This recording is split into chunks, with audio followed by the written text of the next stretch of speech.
তাকে অগ্রিম কৃতজ্ঞতা জ্ঞাপন করি।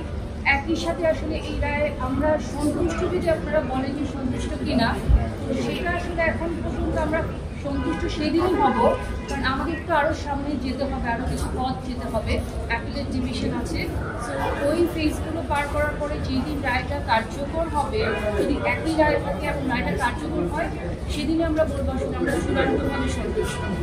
তবে কিছুটা একটা কনসার্ন আমার আছে আসলে বাদী হিসাবে, সেটা হচ্ছে আপনারা জানেন তৎকালীন যে সময় ঘটনাটা ঘটেছিল, ওই সময় আসলে অনেক কঠিন পথ পাড়ি দিতে হয়েছিল আমাদেরকে। মানে এইটার এইরকম একটা সিচুয়েশনে এইটার বিচার করাটা অনেক কঠিন ছিল আমাদের জন্য।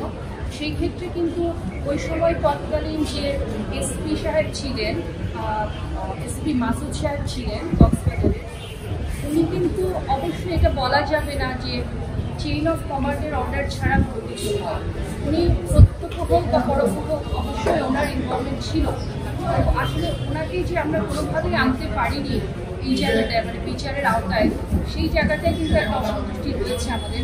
ওই সময় আমাদের কিন্তু আরেকজনের কথা আমি সবার আগে বলি, ওই সময় সবার আগে যিনি আসলে ইনিশিয়েটিভটা নিয়েছিলেন তিনি হচ্ছেন নাওয়ার, আমাদের তৎকালীন নাওয়ার চেয়ারম্যান আফসার স্যার, যিনি এখন হয়েছেন। For more updates, follow us on Facebook, subscribe our YouTube channel, get the latest update on www.daily-sun.com.